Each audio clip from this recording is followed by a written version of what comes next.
Shalom, salam sejahtera di dalam kasih Tuhan Yesus bagi kita semuanya dimanapun kita berada.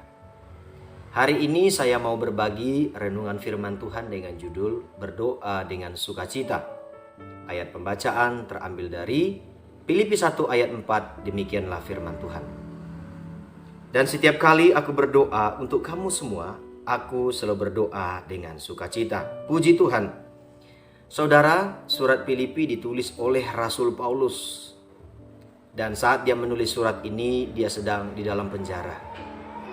Paulus sedang dipenjarakan karena pemberitaan Injil, karena pemberitaan firman Tuhan, karena pemberitaan Tuhan Yesus Kristus. Paulus sedang dalam penganiayaan, sedang dalam penderitaan yang berat. Saudaraku yang terkasih, namun Paulus berkata di dalam ayat ini, dia berdoa untuk jemaat Filipi, dia berdoa dengan sukacita. Di terjemahan yang lain mengatakan hatinya dipenuhi dengan sukacita. Setiap kali Paulus berdoa untuk jemaat Filipi, hati Paulus bersyukur, hati Paulus bersukacita. Saudaraku, apa yang membuat Paulus bersukacita setiap kali dia berdoa untuk jemaat Filipi? Hal yang membuat Paulus bersukacita adalah Paulus mengingat bagaimana karya Tuhan yang ajaib untuk jemaat ini. Paulus mengingat bagaimana Tuhan membuka pintu hati mereka untuk pemberitaan Injil.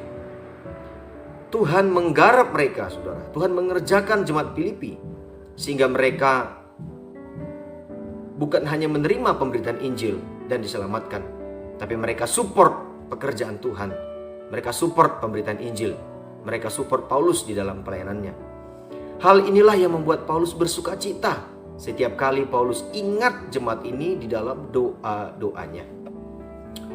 Nah, saudaraku, demikianlah kiranya kita dimanapun kita berada, apapun keadaan kita hari-hari ini, masa-masa sulit atau ada di antara kita yang mengalami pergumulan yang berat, mari kita seperti Paulus, saudara. Mari kita mengingat karya Tuhan yang ajaib.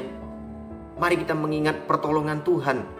Mari kita mengingat segala kebaikan Tuhan, segala mujizatnya yang telah Dia nyatakan di dalam kehidupan kita di masa yang lalu. Dan hal inilah yang akan memampukan kita, saudara, untuk bisa berdoa dengan sukacita. Baik ketika kita berdoa secara pribadi dengan Tuhan, untuk diri kita, untuk keluarga, untuk pelayanan, dan untuk hal yang lainnya, saudara. Mari kita berdoa dengan sukacita. Kita mengikuti teladan Rasul Paulus. Tuhan Yesus memberkati kita semuanya. Shalom.